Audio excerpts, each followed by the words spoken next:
하나님 말씀 역대하 5장 2절로 6절 말씀 제가 읽겠습니다.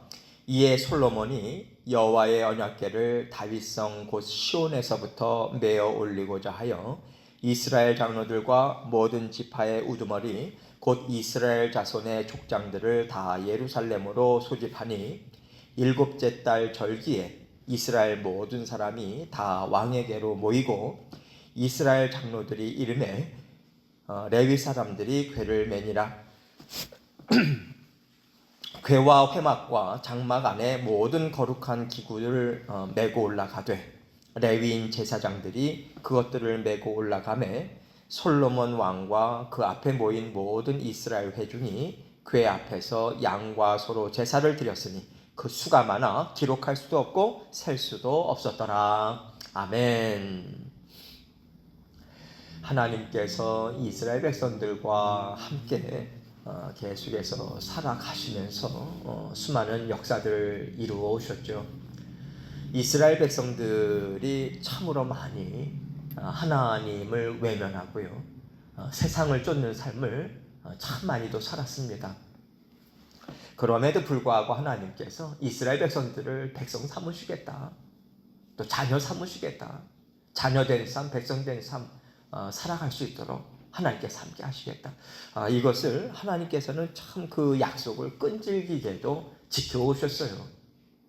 이러한 하나님의 약속에 그 신실하신 하나님, 또 변함없는 사랑, 이것이 있었기 때문에 이스라엘 백성들이 지금 성전을 한 마음으로 또 짓고 또 하나님 앞에서 한 마음 한뜻 되어 또 하나님을 기뻐하는 삶을 사실은 살 수 있었던 것입니다. 지금 하나님을 또 기뻐하고 있죠. 하나님을 알고 또 하나님과 함께 살아가는 삶, 이 삶은요, 그 하나님의 신실하심, 그 변함없는 그 은혜와 사랑이 없으면요, 사실 불가능합니다. 그래서 모든 믿음의 자녀들은 다 하나님의 은혜라고 하는 것을 인정할 수밖에 없는 거예요. 그것을 고백하는 것이 마땅하고 또 하나님 앞에서 이것을 온전히 고백하는 삶을 살아가야 하는 거죠. 우리의 삶 가운데 이것을 고백하고 하나님 인정하고 이것을 가장 힘있게 드러내는 것이 무엇이냐면 예배의 자리입니다. 예배의 자리. 우리가 예배를 드릴 때 하나님을 찬양하죠. 그래서 찬양의 중심이 항상 무엇이 되어야 되냐면 하나님은 어떤 분이신가? 하나님의 성품을 드러내고요. 또 하나님을 기뻐하고요. 하나님의 이름을 높이고요. 사실은 여기에 모든 초점에 찬양의 초점이 맞춰져야 돼요. 하나님이 어떠한 말씀을 주셨고 하나님의 성품은 어떠한가? 이러한 것들에 대해서 하나님의 백성들이 믿음으로 화답하고 또 하나님께서 베풀어 주실 은혜, 그 기쁨을 우리가 기대하고 소망하고 이러한 하나님을 기뻐하는 자리가 찬양의 자리, 예배의 자리가 되어야 된다는 거예요. 그래서 찬양은요, 우리의 마음이 무엇보다도 신뢰해야 됩니다. 우리는 그냥 음률 있는 그 노래만을 하는 것이 아니거든요. 마음을 실어서 하나님 앞에 올려드리고요. 찬양을 올려드리면서 하나님을 기뻐하는 거예요. 하나님을 기쁨으로 찬양하기 위해서는 전제가 되는 것이 무엇이냐면 하나님이 어떠한 분인가, 하나님 하신 일들에 대한 그 인정함이 있어야 됩니다. 하나님은 정말 이 모든 일들을 이루셨습니다. 저의 삶 가운데 모든 일들 또한 하나님이 이루고 계십니다. 감사합니다. 이 모든 일들은 참 옳으신 일들입니다. 참 기쁩니다. 이렇게 감사의 마음이 있어야지만 기쁨의 찬양이 나올 수 있는 거죠. 사실 이러한 마음이 하나님의 백성들로 하여금 성전을 찾아 나오고 하나님을 기뻐할 수 있는 가장 그 근간이 될 수 있는 거예요. 성전을 나와서 하나님 앞에 예배를 드릴 수 있는 그 근거가 되는 것이고요. 그 예배의 자리에서 하나님이 나를 구원하셨다는 것, 구원 여정 또한 하나님께서 이끌어가고 계시다고 하는 것, 이것을 진정으로 감사하고 기뻐하는 그것을 하나님 앞에 올려드리고요. 여기에서부터 하나님을 향한 또 진정 어린 감사의 마음, 또 순종하고자 하는 그 마음이 계속해서 싹이 트고 또 이어져 나갈 수 있는 거죠. 이렇게 나에게 정말 좋으신 하나님이시다. 또 주의 몸된 교회에 주인 되어 주셔서 너무 감사하다. 그리고 모든 인류에게 하나님께서는 정말 좋은 일을 하셨다. 이러한 것들을 계속해서 이 약속의 말씀, 구원의 복음, 이것을 중심으로 해서 하나님을 바라보고요, 이웃을 바라보고요, 지체들을 바라보고 우리 개인의 삶을 계속해서 바라보는, 그러면서 하나님의 자녀로서의 삶을 살아가는 것, 이것이 자녀로서의 올바른 정체성인 거예요. 오늘 말씀은요, 이런 면에 있어서 이 모든 하나님의 자녀들의 정체성이 뭐냐, 백성다운 모습이 무엇이냐, 이것을 분명하게 이제 드러내주고 있습니다. 마침내 하나님의 성전이 완성이 됐어요. 얼마나 기쁨으로 또 모든 백성들이 참여하는지, 그리고 성전 중심의 삶이 무엇인지를 오늘 말씀을 통해서 우리는 분명하게 볼 수 있습니다. 오늘 본문 2절로 3절 말씀 다시 한번 보도록 하겠습니다. 이에 솔로몬이 여호와의 언약궤를 다윗성 곧 시온에서부터 메어 올리고자 하여 이스라엘 장로들과 모든 지파의 우두머리 곧 이스라엘 자손의 족장들을 다 예루살렘으로 소집하니 7째 달 절기에 이스라엘 모든 사람이 다 왕에게로 모이고. 솔로몬 성전이 이제 다 지어졌잖아요. 이제 건물이 세워졌습니다. 채워야죠. 이제 채우는 일을 채워놓는 일이 이제 남았는데, 이 일을 언제 이루는가? 초막절 절기 때 이루고 있다. 지금 오늘 본문은 이렇게 이야기하고 있습니다. 7째 달 절기라고 하는 것은 초막절이라고도 이야기하고요, 또 장막절이라고도 이야기합니다. 이 기간 동안에는 광야 생활을 기억하면서 하나님을 다시 한번 그 은혜, 사랑, 보살핌, 이것을 계속해서 되새기는 절기로 장막에 천막을 짓고 일주일 동안 거기에서 지내죠. 뿐만 아니라 이때는 수장절이다. 오늘날로 이야기하자면 추수감사 절기나 마찬가지예요. 한 해의 수확을 다 거둬들이고 하나님께 정말 기쁨으로 하나님 앞에 예배하면서 감사하면서 기쁨을 누리는 이러한 절기죠. 초막절 이 절기를 지키면서 하나님이 하나님의 백성들을 얼마나 지극히 저 변함없는 사랑으로 보살펴 주셨는가. 그러면서 하나님은 정말 믿을 만한 분이시다. 의지할 만한 분이시다. 이 믿음을 다지고 다지는 그런 절기인 거예요. 이 7일 동안에는요, 이스라엘 백성들이 일을 하지 않습니다. 계속해서 성회로 모여요. 예배를 드린다는 거예요. 같이 모여서 예배 드리고 또 함께 음식을 나누고 기쁨을 누리고 그 감사하는 일에, 하나님을 즐거워하는 일에 모든 초점을 맞춰요. 하나님이 함께 하시는 것이 얼마나 감사한지 모릅니다. 그래서 마치 축제 분위기와 같이 이렇게 하나님 앞에서 이 절기를 지키죠.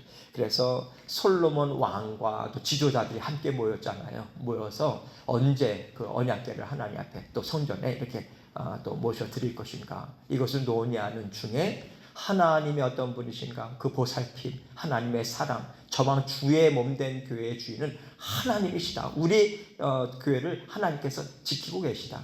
이러한 것들을 정말 마음껏 올려드리는 그러한 절기로, 곧 절기 때 성전을 완공하고 또 언약궤를 모셔드리는 일들을 하면 얼마나 좋을까, 그렇게 서로 논의를 했던 것 같습니다. 그래서 이 하나님의 그 성전을 정말 기뻐하고 그 성전 중심의 삶을 사는 이것을 다시 한번 백성들에게 각인시켜주는 아주 좋은 기회로 삼자라고 하는 하나님께서 그 지혜를 주셨던 것 같아요. 그래서 그러한 그들의 그 이스라엘 왕의 또 백성들의 지도자들의 진심을 엿볼 수 있는 가장 좋은 예라고 생각합니다. 이제 초막절 절기를 맞이해서 다 이제 족장들 또 지도자들 백성들 다 모여들었습니다. 그렇게 하면서 솔로몬은 이제 다윗 때에 이 회막 가운데 임시로 마련한 장막 밑에 언약궤를 모셔드렸잖아요. 이제 그것을 성전으로 이제 옮기는 일을 진행을 합니다. 4절로 5절 말씀 봅니다. 이스라엘 장로들이 이름에 레위 사람들이 궤를 매니라. 궤와 회막과 장막 안의 모든 거룩한 기구를 메고 올라가되 레위인 제사장들이 그것들을 메고 올라가매. 언약궤와 회막, 회막이라고도 부르고 성막이라고도 부르고 장막이라고 불러요. 다 똑같은 겁니다. 이 회막의 거룩한 기구들을 옮기는 데 있어서 지금 중요한 표현이 계속 반복되고 있어요. 무엇입니까? 메고 올라갔다고 이야기하고 있어요. 메고 올라갔다. 레위인들이. 솔로몬은요, 자신의 그 아버지 다윗이요, 언약궤를 옮길 때에 정말 그 마음에 들뜬 마음, 그러나 기쁜 마음이긴 하지만 하나님의 말씀 온전히 순종하지 못했죠. 레위인들이 어깨에 메고 올라가요. 그 일을 이루어야 되는데 새 수레, 소가 끄는 새 수레에 그것을 언약궤로 옮기지 않습니까? 그때 우사가 죽음을 맞이하고요. 그래서 이 모든 어려움들을 솔로몬은 기억하고 있어요. 그래서 다시 한번 그 일들을 어리석은 일을 반복하지 않습니다. 교훈을 놓치지 않는 거죠. 아무리 하나님을 사랑하고 기뻐하더라도 하나님 말씀을 떠나서는 안 돼요. 말씀 그대로 지켜야 하는 거죠. 말씀의 권위를 인정하고요. 말씀에 순종하는 것이 가장 사람의 감정적인 영역보다는 앞서야 되는 거예요. 이것이 솔로몬의 지혜고 올바른 그 믿음이었던 거죠. 그래서 이미 경험한 일을 통해서 교훈을 받습니다. 교훈을 잊지 않아요. 우리도 그렇지 않습니까? 신앙생활을 하면서 이래서는 안 되겠구나. 우리가 그러한 일들의 아픈 경험을 우리가 하고요. 하나님은 이것을 기뻐하시네. 그 경험 동안 합니다. 그래서 우리는 그것을 잊지 말고 하나님 앞에서 교훈을 받은 대로 다시 한번 그 실수를 반복하지 않도록 늘 깨어서 말씀을 지켜 행하고자 우리 애를 써야 하는 거죠. 이것이 신앙의 성숙을 이루어 나가는 믿음이기도 하고요. 솔로몬 왕은 지금 이 일을 제대로 이루고 있는 거예요. 감정이 절대로 앞서지 않습니다. 말씀의 순종함이 앞서서 모든 생각과 마음을 다스리고 있는 모습을 지금 보여주고 있는 거죠. 레위 사람들이 언약궤와 회막과 장막 안의 모든 거룩한 기구를 메고 올라간다 이렇게 이야기합니다. 언약궤를 제외하고는 솔로몬 성전의 크기나 그 규모에 맞춰서 새로 다 제작이 됐어요. 제단도 새로 제작이 됐죠. 등대도 마찬가지고 물두멍도 마찬가지고요. 그래서 모세 때부터 있어 왔던 그 성막의 기구들, 이것은 더 이상 이제 쓰질 않습니다. 그래서 이것을 옮겨갈 때는요, 언약궤나 또 성전 기구들, 이것을 각각의 레위의 세 가족들이 있었죠. 가문들이 있었습니다. 각 역할들이 달랐어요. 그래서 레위인들에게 원래 할당된 대로 이러한 것들을 이루어 메고 또 옮겼다라고 하는 것을 지금 우리는 알 수 있는 것이고요. 그렇게 솔로몬 성전의 한 곳간에 잘 모셔두었을 것입니다. 이 일을 레위인과 제사장들이 하나님의 말씀대로 이루었다. 지금 그것을 이야기하면서 6절 말씀 보세요. 솔로몬 왕과 그 앞에 모인 모든 이스라엘 회중이 궤 앞에서 양과 소로 제사를 드렸으니 그 수가 많아 기록할 수도 없고 셀 수도 없었더라. 이제 하나님의 언약궤는 다윗성에 있었던 그 언약궤가 이제 성전으로 옮겨져 왔죠. 드디어 하나님께서 처음 생각하셨고 또 하나님께서 원래 디자인하신 대로 하나님의 그 언약궤는 성전 안에 또 지성소에 딱 모셔드리게 되는 것이고요. 성전의 모양이 제대로 이제 갖춰진 거예요. 지금까지 언약궤는 다윗성에 있었고요. 또 회막이라고도 하고 성막이라고도 하는 이것은 기브온 산당에 따로 있었어요. 성막과 그리고 거기 번제단 기구들이 따로 거기에 있었죠. 원래는요, 언약궤가 있는 지성소를 중심으로 해서 성소 그리고 성전이 이렇게 형성이 되지 않습니까? 그 앞에 그 성소 앞에서 마련된 번제단에서 하나님 앞에 희생제물이 올려드려야 되는 것이고요. 하나님께서 원래 그렇게 디자인하셨는데 참 오랫동안 이것이 온전히 갖춰지지 못한 세월이 계속해서 지나갔던 거예요. 온전히 하나님 앞에서 이것을 이루어내지 못합니다. 언약궤를 솔로몬 성전에 다시 들어올 때까지 얼마나 오랜 세월이 걸렸는지 몰라요. 이스라엘 백성들이요, 이제 가나안 땅에 정복 전쟁으로 들어왔습니다. 그래서 여호수아는 실로라고 하는 곳으로 이제 그 회막을 거기서 옮겨요. 그래서 회막 안에 지성소 안에 언약궤는 함께 있었습니다. 그러다가 이제 사사시대, 사무엘 시대까지 회막과 언약궤는 함께 있었어요. 지성소 안에 같이 있었는데 이제 블레셋과의 전쟁이 터졌어요. 이스라엘 백성들이 불리하단 말이죠. 근데 이스라엘 백성들이 잘못 오판을 하는 거예요. 하나님의 언약궤를 마치 부적과도 같이 사용을 합니다. 언약궤를 전쟁터에 가지고 나가면 자동적으로 이긴다고 생각하고요. 언약궤를 가지고 나갔어요. 어떤 일이 벌어집니까? 언약궤 뺏겼죠. 블레셋 사람들한테. 의기양양해가지고 자신들이 섬기는 신전에 그 하나님의 언약궤를 놨는데 자신들이 섬기는 블레셋 사람들이 섬기는 그 신상이요. 목도 그냥 팔도 다리도 다 끊어져 버렸어요. 얼마나 놀랐는지. 그것을 다른 지역으로 옮기니까 독종이 바라고 하나님께서 진노하신 거죠. 얼마나 두려운지. 다시 이스라엘 진영으로 돌려보냅니다. 그리고 나서 하나님의 언약궤는요, 정말 오랫동안에 기럇 여아림이라고 하는 아비나답 집에 방치가 돼요. 수십 년 동안 방치합니다. 사울은요, 회막만 옮겨요. 기브온 산당으로. 그래서 언약궤가 없는 그런 회막만이 있고, 또 제단이 거기에 있고요. 또 제사는 여전히 거기에서 드려지게 되죠. 다윗이 왕이 된 다음에 하나님의 언약궤를 모셔 올리겠다. 그런데 하나님의 말씀대로 하지 않죠. 그래서 우사의 죽음이 있게 되고요. 그래서 3개월 동안 오벳 에돔의 집에 하나님의 언약궤가 있게 됩니다. 그리고 나서 나중에 하나님의 말씀대로 또 다윗성에 이제 옮겨오게 되고요. 이제 다윗이 그러한 모든 과정을 통해서 정말 하나님 앞에 성전을 올려드리고 싶다. 그런 과정에서 마음이 있지 않았을까 싶어요. 그래서 이제 솔로몬 성전을 짓기를 원했지만 하나님께서는 솔로몬을 통해서 하나님께서 세우기를 원하셨어요. 이제 그 일이 이루어진 겁니다. 그러니 얼마나 기쁩니까?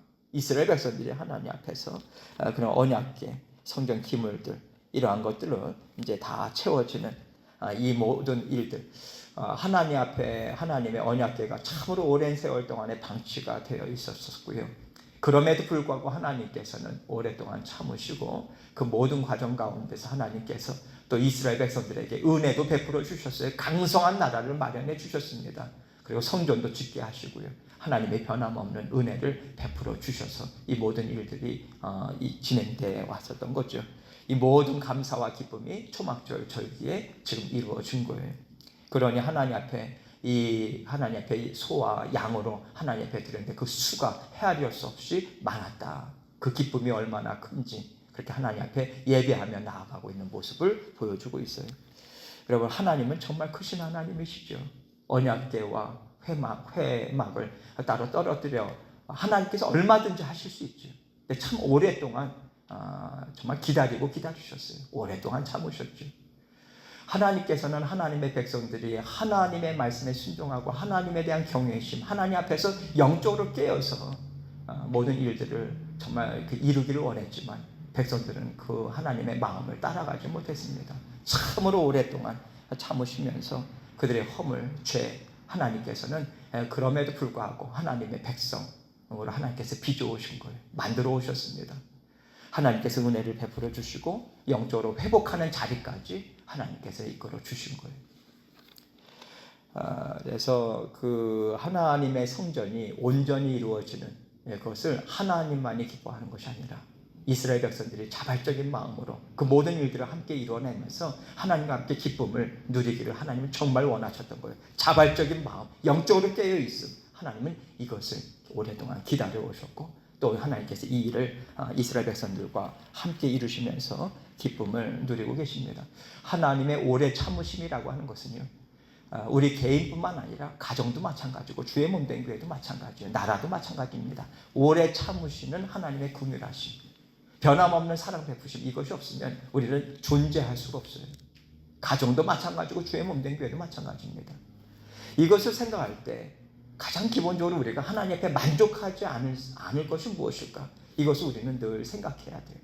만족함이 있어야 되는 것이고요. 감사함이 있어야 되는 거예요. 우리의 죄와 허물이 여전히 있습니다. 그럼에도 불구하고 하나님은 우리를 보살피시면서 더욱더 성숙된 자리로, 영적으로 깨어있는 자리로 말씀도 주시고 상황을 통해서 하나님의 하나님 되심을 드러내 보여주시면서 이끌어 주시는 거예요. 그래서 늘 우리는요, 감사할 수밖에 없는 것이고 하나님을 찬양할 수밖에 없는 거예요. 이것이 마땅한 것이다. 이것을 우리가 생각하고 그러하면서 우리의 마음에 또 회복도 있을 수 있는 겁니다. 무거운 짐들 주님 앞에 부지런히 올려놓으시고요. 또 계속해서 하나님 앞에 진심으로 감사와 기쁨으로 하나님의 말씀에 순종함으로 기꺼이 하나님과 함께 힘있게 동행함을 통해서 하나님과 함께 힘있게 살아가시는 저와 여러분 되시기를 주님의 이름으로 축원합니다. 함께 기도하겠습니다.